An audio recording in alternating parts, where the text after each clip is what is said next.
been a few weeks, but we're going to go back to our series on agape love. And at some point, I promise you, we will get back to this booklet. It won't be for the next 3 weeks because we're going to be emphasizing something different here for a bit. The last message that we were talking about this, we were trying to show that, let me review just a bit. Agape love is a choice. It's a choice we first make, or we make first to be loving. I will be patient, I will be kind, I will be gentle, I will not be jealous. It's a choice. But that only goes so deep. And to get into the true meaning of God's kind of love or agape love, you have to experience feeling, specifically empathy. To really love somebody, you have to get an idea of what they're feeling. What are they dealing with? Like, for instance, in our booklet, in that expanded translation of 1 Corinthians 13, it says, a couple of the spots, it says, love is not rude or discourteous. It is not careless or thoughtless, nor does it carry on in a fashion that would be considered insensitive to others.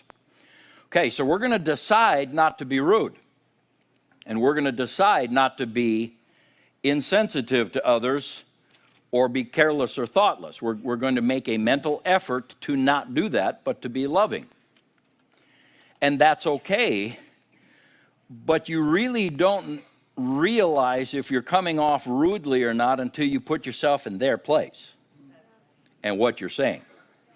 Or if you're being insensitive. Well, I wasn't insensitive in your opinion. But if you put yourself in their shoes, yeah, that might have come off a little bit insensitive. So the whole concept of really being able to love the way God wants us to love is we have to grow in the realm of empathy. And I think it's a lifelong journey. We have to be able to put ourselves in the other person's shoes and deal with them according to where they're at and what they're feeling and what's going on inside of them. So that was kind of that last bit that we talked about a few weeks back. In that, I mentioned that I'm European, so I can talk about myself and us. I mentioned that the European culture is really poor at, or good, you could use the word, they're really good at doing something bad, which is shaming people. Europeans use shame. And it's every, and I'll show you in a bit, everybody in the human race has been affected by shame. It was one of the first two things that came into the human race after Adam and Eve sinned. So everybody's been touched by it. But certain cultures handle it different than others. And I didn't realize that until I moved to Colorado. I just thought everybody dealt with life the same way. And got there and got exposed to 3-4 different cultures, and it's like, oh, not everybody approaches life like the Europeans do.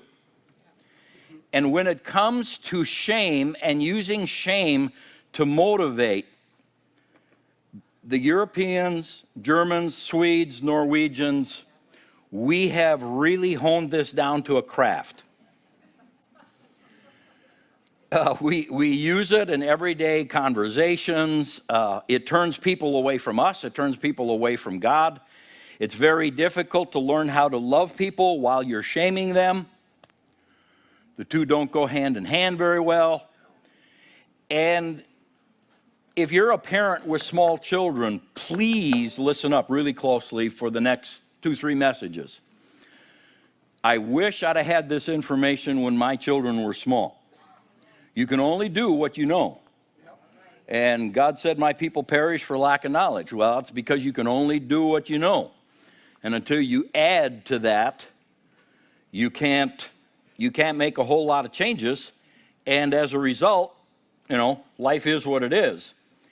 But if you have small children, pay attention, because we're going to try to challenge you to motivate them differently than shaming them. Because if you're European, and most of us here are, not all of us, but most of us have a European background, That's second nature to us. It's just how it works. It's how we were raised. It's how it's done. It's it. So I want to challenge that a bit, and I just wanted to bring your attention to that. But since we talked about it, I knew I hit a nerve because you could feel it.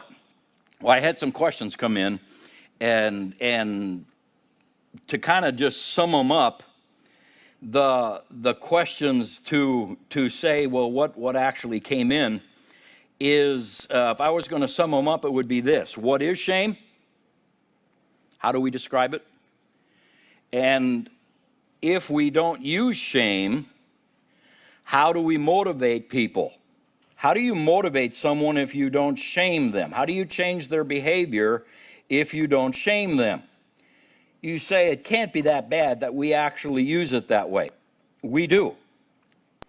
Some of the worst damage I picked up was, and that has affected me all my life, was shame. And I've been fighting with it. You know, I heard a minister say one time, he said, the first 22, 23, 24 years, you're like a sponge, you're absorbing and you're learning.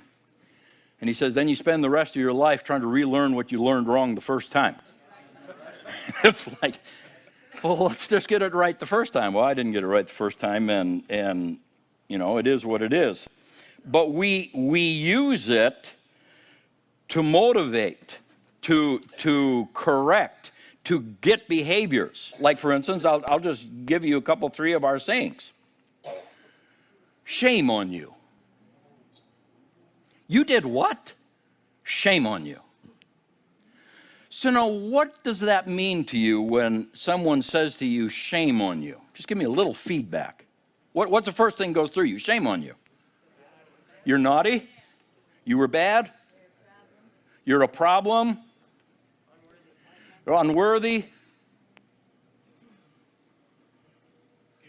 Guilt? See, what they're after when they say it is, don't do that again. But it's kind of like coming in the back door and kicking you. Shame on you. Well, scripturally speaking, we've been set free from shame. This came in with sin. So why would Christians want to perpetrate and propagate shame on people when this is a result of the fall? Or another one, you should be ashamed of yourself. Like it's a good thing.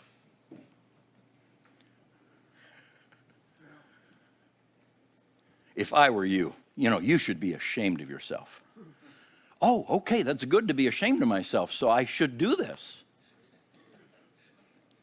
Again, what they're trying to do is motivate a different choice or a different behavior, but it's not a scriptural perspective, and that's why many times it doesn't work well. Don't you have any shame? Have you ever been asked that one? Don't you have any shame? And that can be applied to anything. There was a time when women came to church with a sleeveless dress or blouse and their armpit would show. They would be asked that question. Don't you have any shame? So I'm supposed to be ashamed of my armpit? You're supposed to cover it up. You're supposed to hide it. Be ashamed of it. Why? This is the answer I heard when I was young. Why? Because I was always the why person. Just because you made a statement, why? Because, you're going to laugh, because if a man sees a woman's armpit, he could become aroused and she's leading him astray. That's what I was told. I don't know where that one's in the Word, but that's what I was told. That was from the pit. So here's my thought. If it's so bad for you that a woman's armpit arouses you, we should get into counseling. I might be able to help you with that. What does this mean?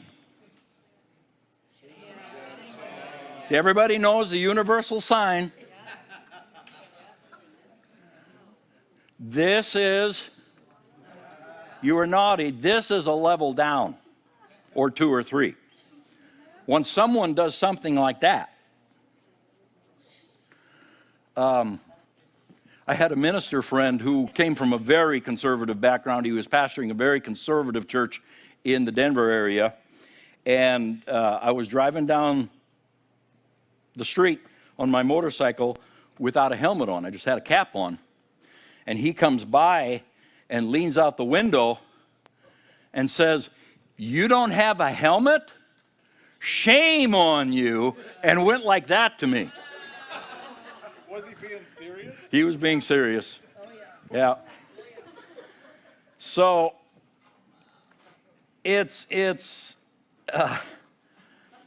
we use it, and we use it a lot because you can control people with it. It's not God. Did you know that the core of basic competition, which and you can figure this out for yourself, my personal belief is the core of basic competition when we compete with each other is not God. That's my personal belief.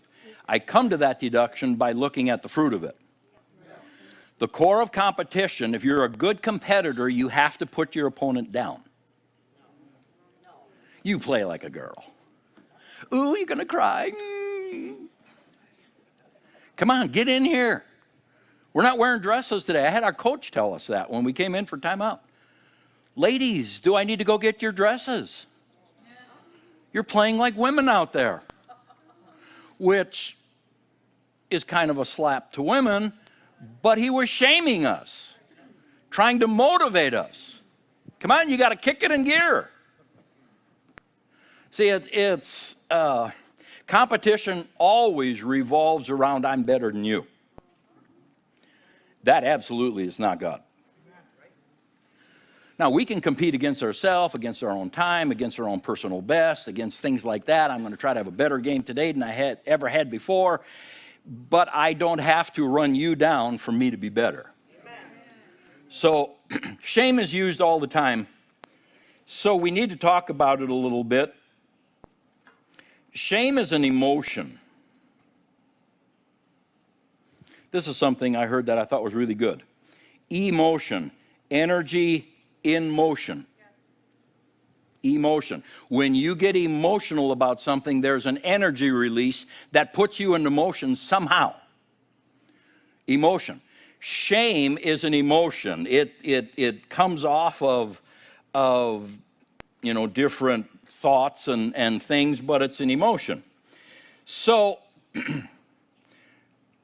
let's talk about its source a little bit here. Now, there's a number of words in the New Testament, a number of places that ashamed is used, different words are used, and there's a whole kind of a basket full of Greek words trying to describe this. They're not always the same word. Like, for instance, Luke chapter 9. Whoever is ashamed of me and my words, of him the Son of Man will be ashamed when he comes in his own glory and in his Father's and of the holy angels. So the word ashamed is used twice there. It comes from that Greek word, which means to feel shame for something or to be ashamed. So shame is a feeling. It's an emotion. Out of that comes motion. It comes from a couple of root words. One means to put on or superimpose. The other is to disgrace or to be disfigured. So shame will literally take grace away from us. Grace is giving you what you don't deserve. For by grace we're saved. We don't deserve to be saved. But grace gives it to us through faith. Disgrace is to remove that grace. Disfigurement leaves scars on you. It changes how you look. The feeling of shame can be superimposed or put on a person. Now, Jesus is making an interesting statement here. He said, if this is the feeling you have for me, that you view me as being disfigured, as a disgrace, as a whatever, he says, then that is the seed you're sowing. It's the only feeling I can give to you when it comes judgment time, because it's all you gave me. And it's just kind of reflection of who we are. So that's one of the definitions. Here's another one. Acts chapter 5, verse 41. So they departed from the presence of the council, rejoicing that they were worthy to suffer shame for his name. So this is a good thing. Well, if you look at the definition of shame, not so much. The definition there for shame of that Greek word in that spot means to render someone infamous, or by implication to treat them with, the word we would use is contempt. Contemn or maltreat is contempt or maltreatment. To despise them, dishonor them, entreat them shamefully, cause them to suffer shame.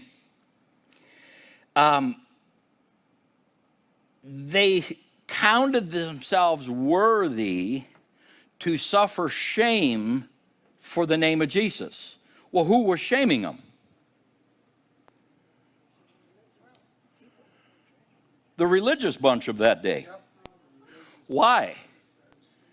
Because they wanted to change them and their behavior.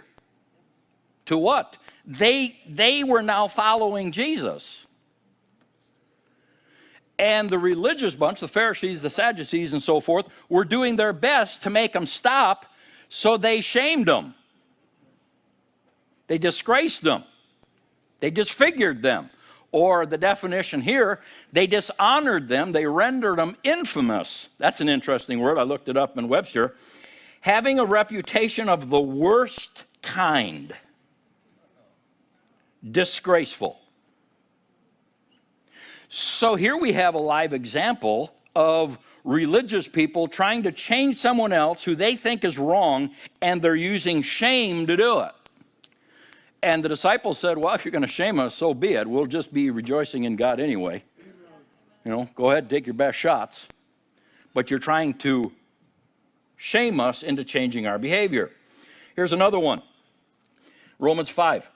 Hope maketh not ashamed, because the love of God is shed abroad in our hearts by the Holy Ghost, which he has given unto us. So in that verse, we're starting to see God's heart on shame here a little bit. Hope maketh not ashamed. New King James says, hope does not disappoint, because the love of God has been poured out in our hearts by the Spirit. The definition of what the Greek word that was used there means to shame down or disgrace them in a downward manner. Put them to blush, embarrass them. Put them down, embarrass them, dishonor them. It comes from the root words down, and again, disfigurement and disgrace. So here we've got Paul saying, our hope in God does not put us down, disgrace us, embarrass us, dishonor us. Why? Because of the love of God. Hope, that's same as Hebrews 11:1. Hope is a joyful, confident expectation something good's going to happen. That's the definition in the Greek.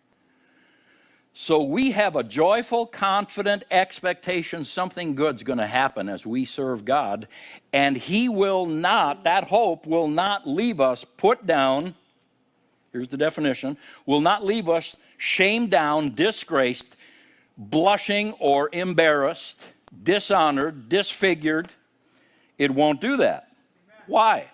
Because of the love of God. You can't have, and there I believe the word love is agapeo. It's the mindset of love. It could be agape because it's being shed abroad in our hearts. You'd have to look it up. It's in the book. You could look it up. But because of agape or agapeo, shame can't exist. Oh, so now we're starting to get God's heart on this thing and what he looks at it as. But the whole emotion of shame is to put us down, to treat us poorly. I think I went the wrong way. Let me go back. Nope. Okay, I'm lost. Give me a second. I'll find you. I was going to go back one, and I think I went two. Yes, there's Romans 5:5. There's what I was looking for. The love of God does not shame us down or disgrace us, cause us to be embarrassed or to blush, dishonor us, run us down, disgrace us. That's not the love of God. That's not how the love of God works. Webster says that shame is a painful emotion, notice the feeling, caused by consciousness of guilt, shortcoming, impropriety. It's the susceptibility to such emotion. You go to the bottom one, it's a feeling, to cause a feeling of shame. There's Webster's definition on it. That's the noun definition. Here's Webster's verb definition, the action word.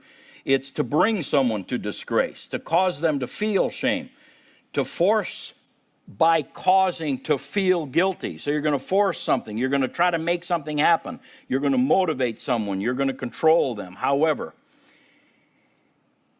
so shame, we use it a lot, but it's not of God. And I'm going to give you more scriptures before we're done here to show you God's perspective on shame. So I want to try to describe shame from various classes I've taken. One that helped me a lot was by Paul Hagstrom and the life skills class that he taught. It was an international wide thing.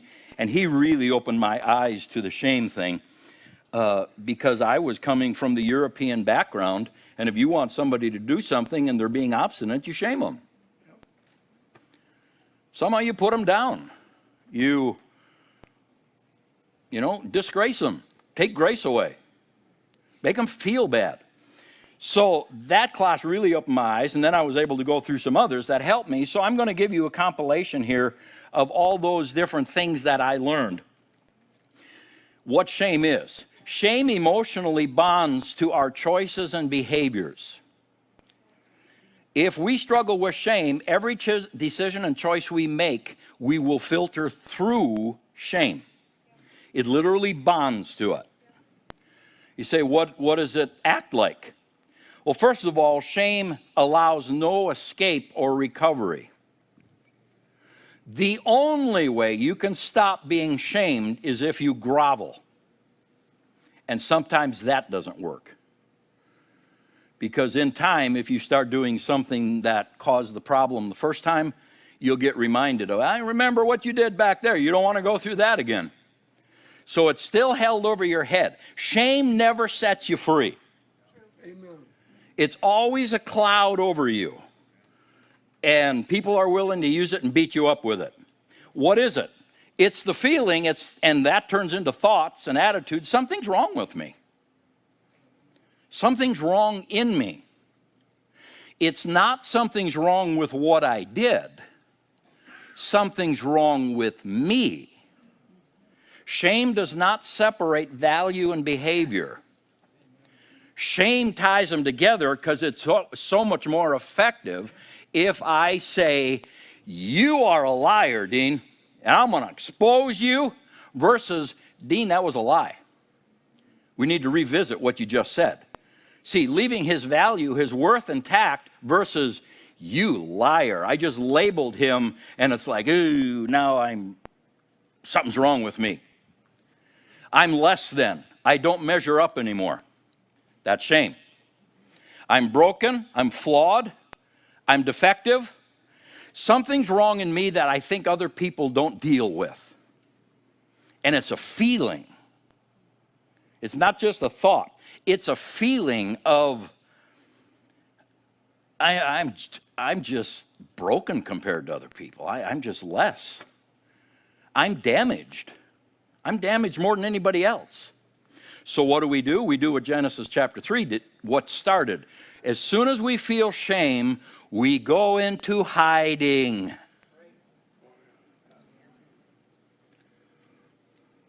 And I'll show you that scripture here in a bit.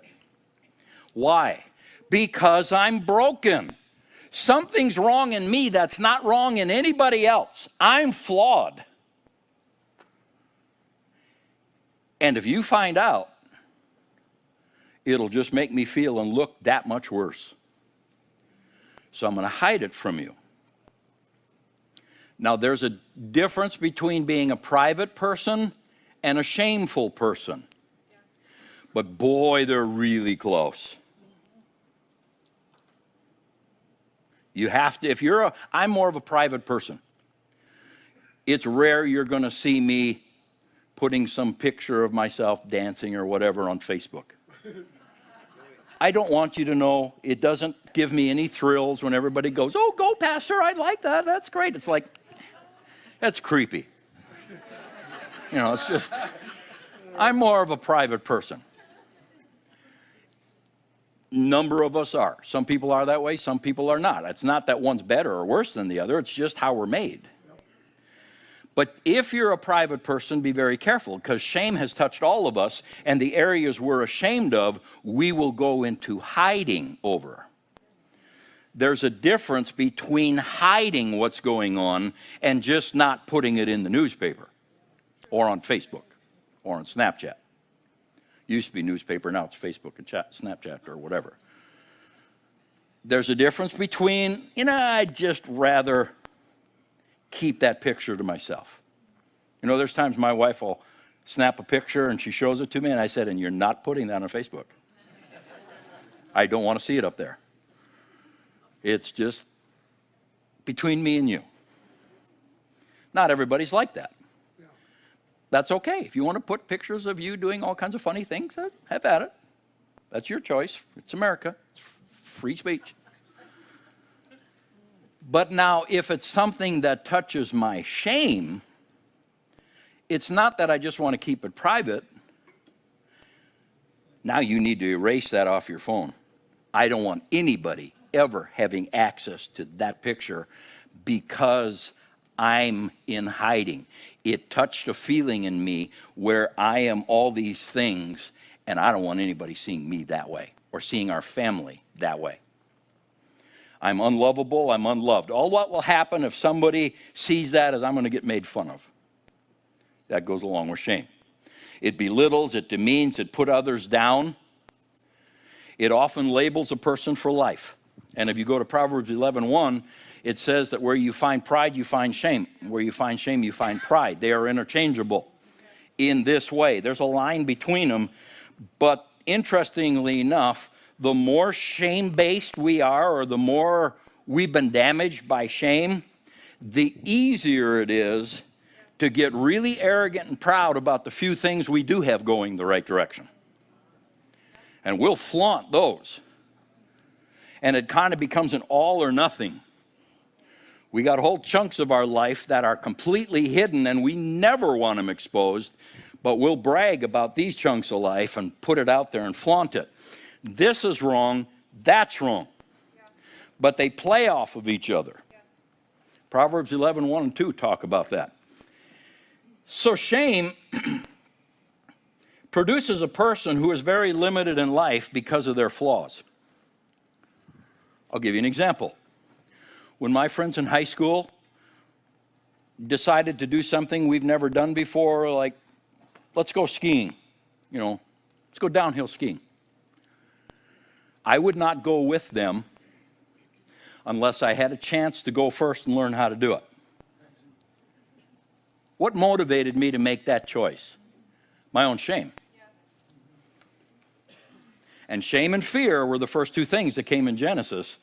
I'm afraid they're going to find out I'm less than them. What if they can all pick this thing up and strap boards to their feet and go down the hill and everything's great? And it don't work for me. Now they're going to make fun of me. They're going to put me down. They're going to belittle me. They're going to see how the shame whole thing just starts going. And as a result, you'll just back out of those situations. I've tasted that before. I'm not going back for another helping. I don't like that. So literally, it wasn't my desire to be with my friends going skiing that made the choice. My shame made the choice. I'm not doing that because of how this could turn out. So it produces a person who is limited in life because of their flaws. You say, well, what if you are the kind of person who can't ski downhill very well? Whatever. Not everybody can do everything. And even those who think they can, they can't. Really, really athletic people sometimes are kind of poor at educational stuff. But see, because shame is in the human race, we group up in our cliques of who is like us. If we're good at something, if we're good at sports, we group with the sports people. And if we can't add 2 and 2, we are not in the math club. We are not going to go there and expose the fact we're dumb as rocks when it comes to math.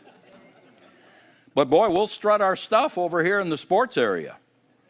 Or if we're good musically and not good sports-wise, we'll avoid any kind of sports stuff. Why? Because we will get shamed.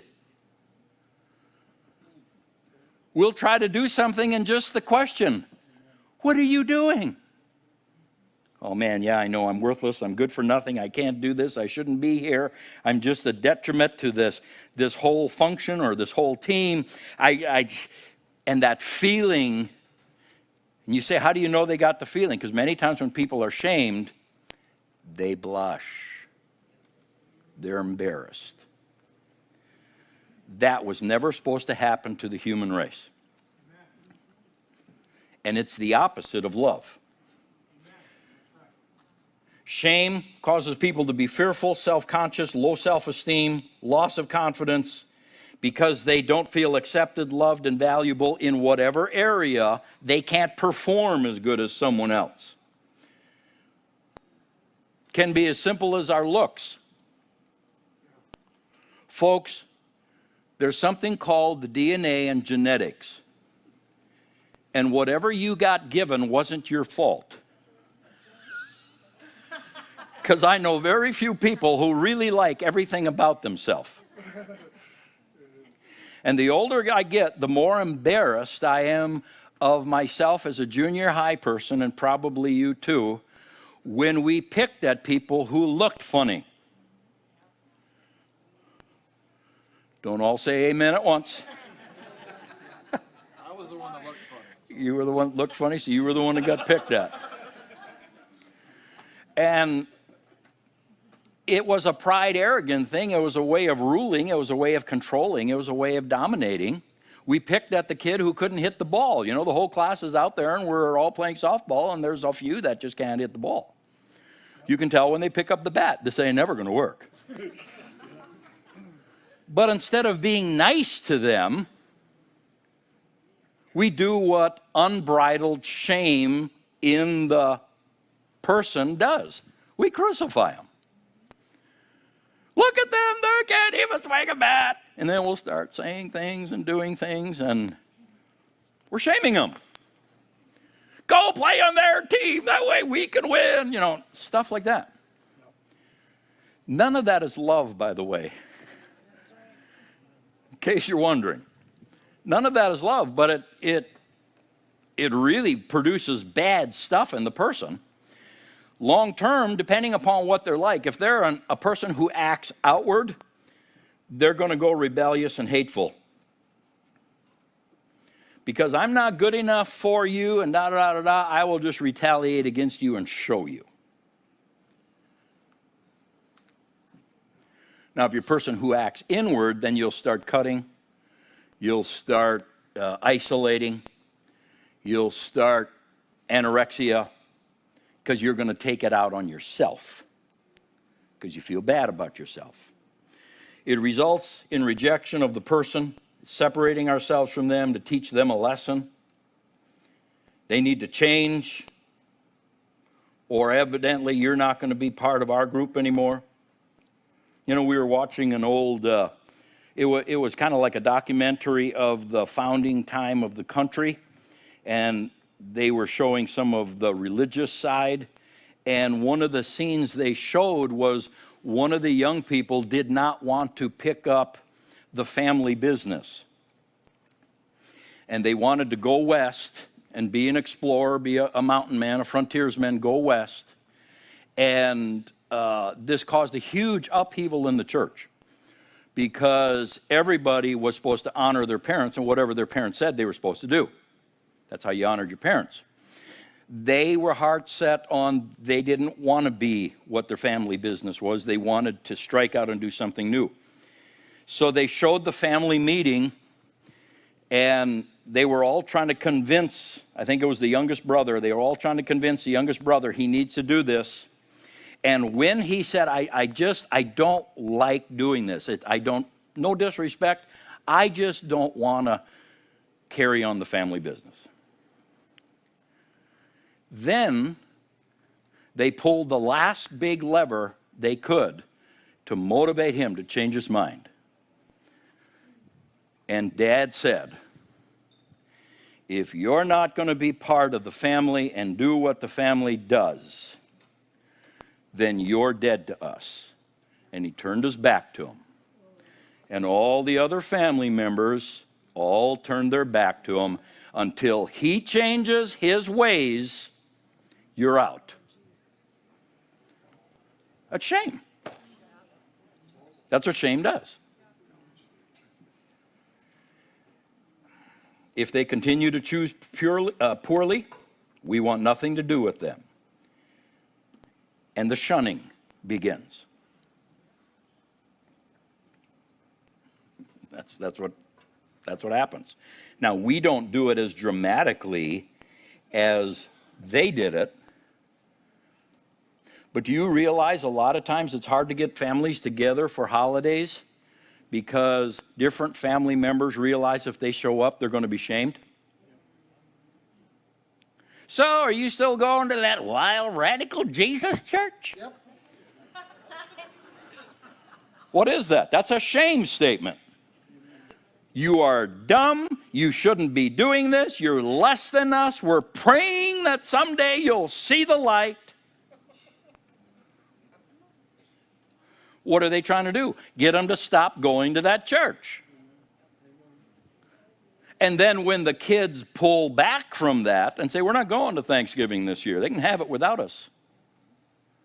We don't understand what we did. Why are they not coming over? Because we're so used to motivating life by shame, we don't even realize when we do it. Yeah, good point.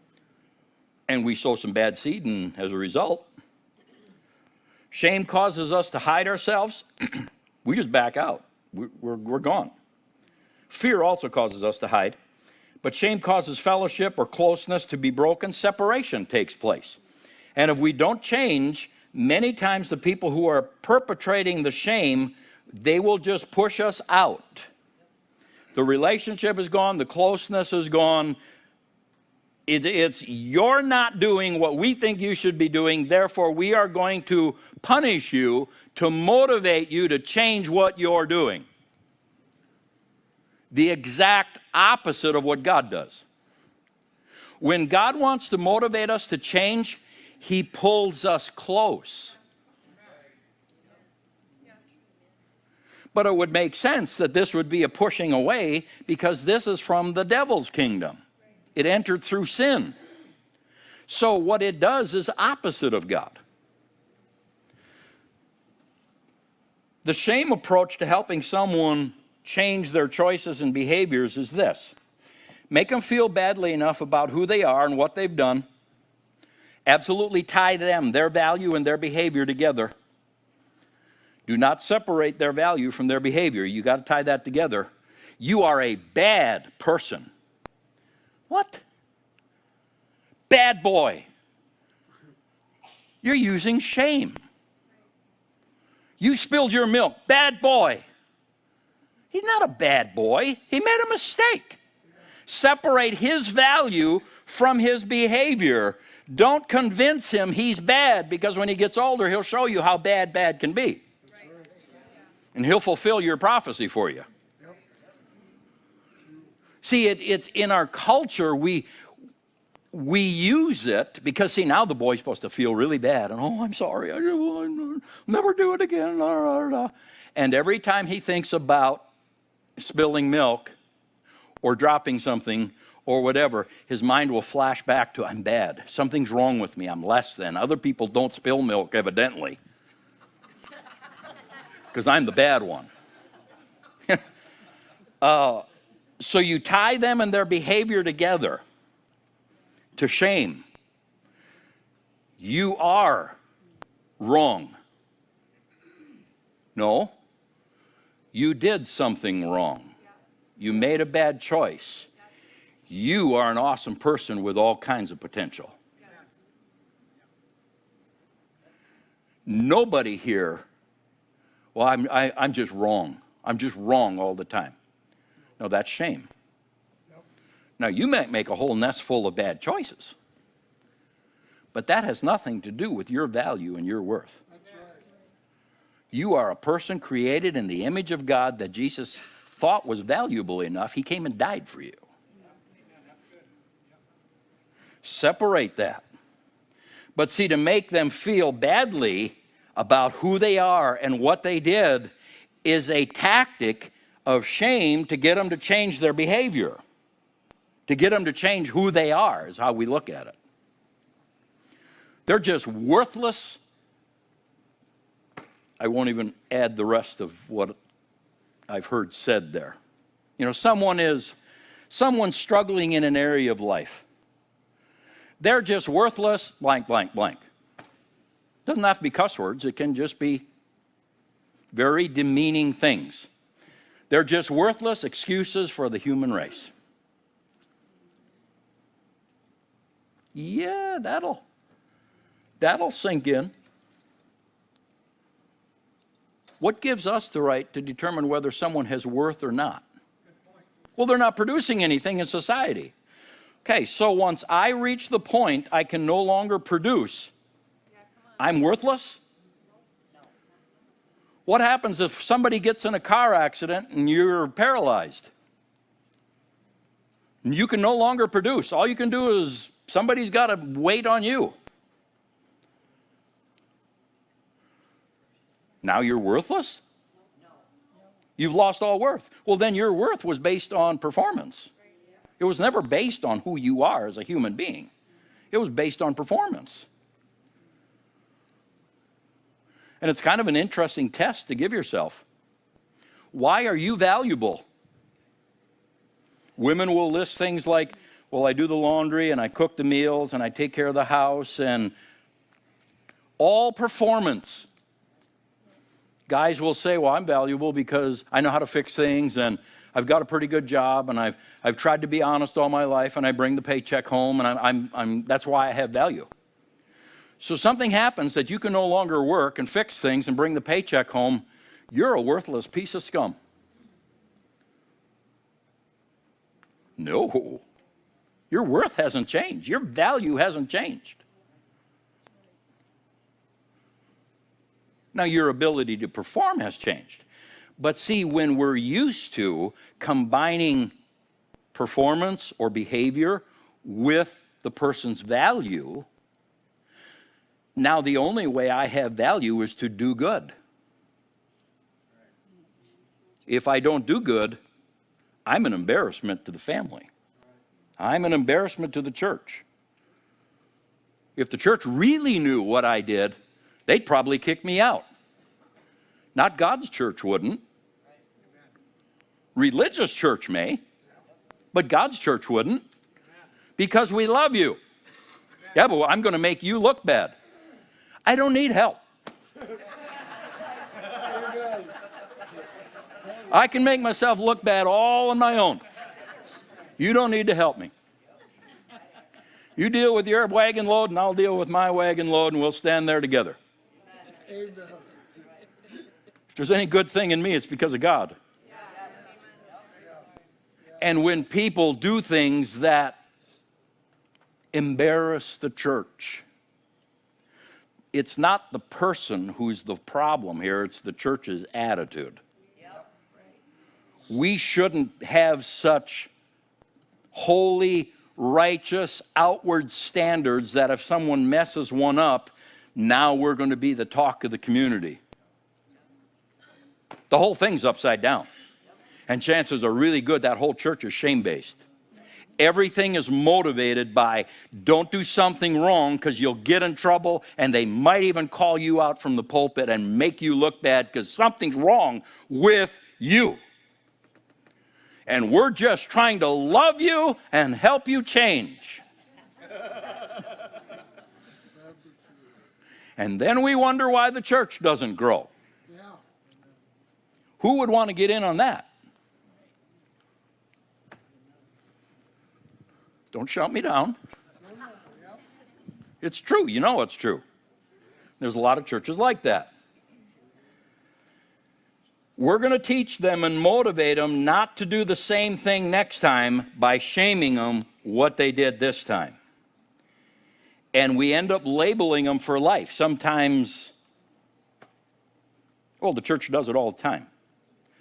Oh, thank God he forgives. You're divorced? Well, you can't do anything in this church. I thought God forgives. Well, he does. But we'll take someone who murdered someone and repented and put them up on a pedestal and, oh, look what God's done in their life. But someone who got divorced and learned some lessons and is going on in life successfully now, ooh, you're going to make us look bad. What a pile of baloney. It's all messed up. Because we're picking and choosing and we're motivating the congregation, we're motivating the people by shame. You're less than, something's wrong with you, you're stupid, you're good for nothing, you're useless, you're an embarrassment to this church. Boy, we love you, that's why we told you that. You don't know how hard it was for me to tell you that, because I really love you, you loser. Doesn't that just draw you in? It just makes you feel all warm and fuzzy inside. Oh, they love me. That's why they just killed me. No, see, that's not how love operates. Let's just get a little hair further here for this morning. We'll come back next Sunday and we'll put the cap on it and tie it all together. Love separates us from our choices, mistakes, and behaviors, and those things are never going to be remembered against us again. It's called forgiveness. Yes.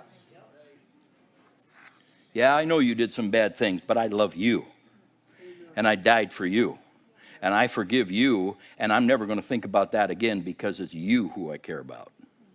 That's how God looks at us. Our value and our worth is not determined by our choices or behaviors or mistakes. Our value and worth stays intact just simply by the fact we're human beings made in the image of God. Now, we might have some things messed up and we might be making some bad choices. We might not understand things, or we've got some problems, that wounds we have to work through, and our behavior really stinks. But if we're going to love somebody, we have to communicate to them that we are trying to draw them near to us. The only way we're going to do that is have some empathy and try to put yourself in their place. What are they feeling right now? Yeah, good point. Amen. Then we can wrap some love around that and pull them close. Shame doesn't care what you're feeling. In fact, if you're feeling bad, good. It's about time. You should be feeling bad about how you live, because hopefully that'll change how you live. No, they're living the way they're living likely because they are wounded. Yes. They are damaged. And until that gets healed, you'll never change how they're living. So you pull them near and try to help them heal. You say, how do you pull them near when they live so bad? Separate them from their choices and their behavior. They have worth, and it doesn't involve choices and behavior and actions. Love separates it, valuing them as a person despite their choices, behaviors, etc. Love results in bringing the person closer in an effort to influence them, not drive them away and say, once you learned, now you'll be good enough for our group, for our family, for our church. But until you learn, you stay there because you're a disgrace to us. No. Love brings the person closer to try to influence them, not shove them away. If they continue to choose poorly, we'll walk alongside of them in life in an effort to understand them and help them fix what's broken. For how long? Well, what did Jesus say? How many times in a day should I forgive? 70 times 7. Stick with them. There is never any rejection of the person to try to force them to conform. Love never disfigures them. Well, let me tell you what they're really like. You're going to shame them. You ever heard that one? Let me tell you what they're really like. Here we go.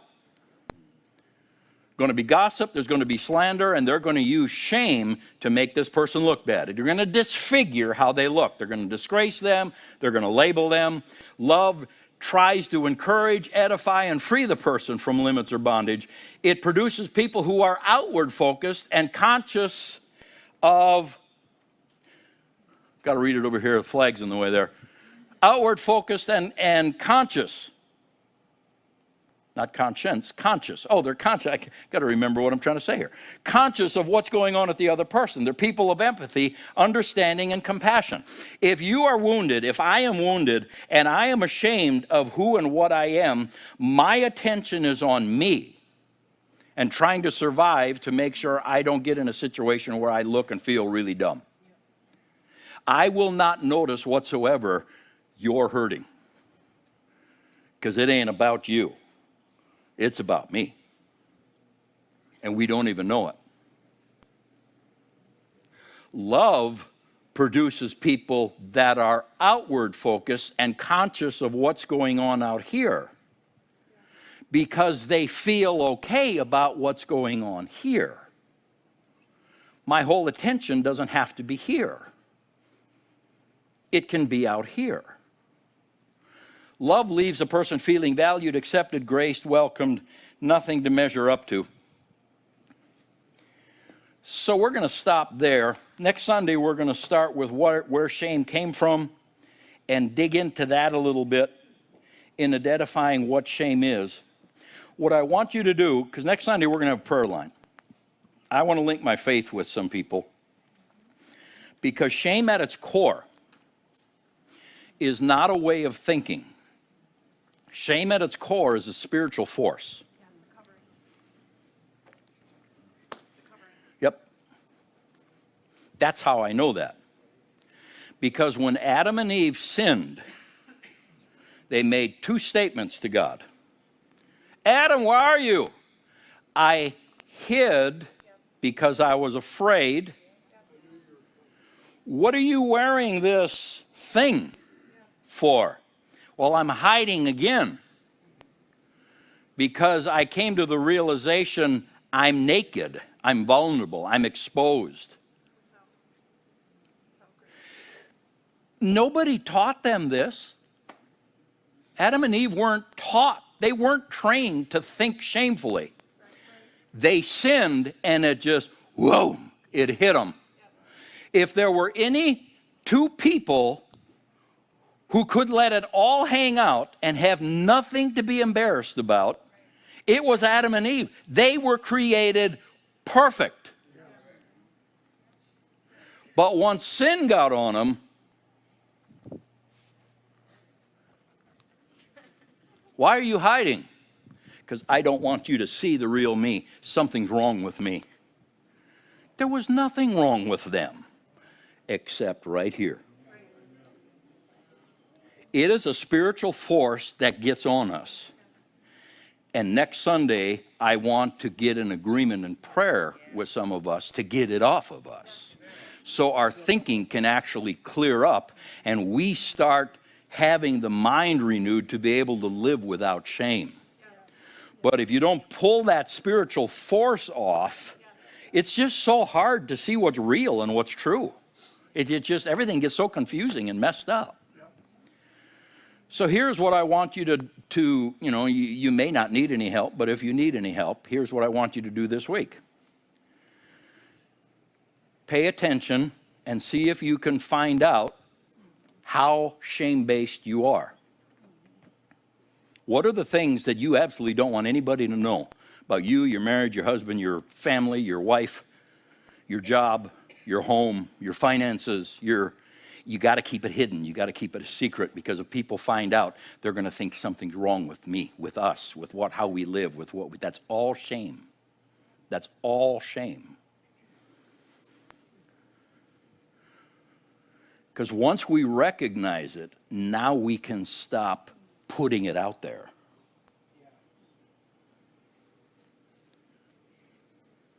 And that's the goal, because if we're going to love someone, we can't shame them at the same time.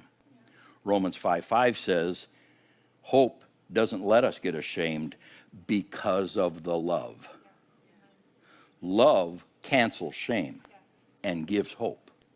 There's a way out of this. I don't have to feel this way all my life. It can be about your looks. It can be about the vehicle you drive, house you live in. It can be anything. But you just like to keep everything hidden in the realm you're ashamed of. So what are you ashamed of? Because you know what we're going to do? We're going to speak directly to that spiritual force and say, I'm not going to let you control me anymore. Hallelujah. I'm done living by shame. That's all next Sunday.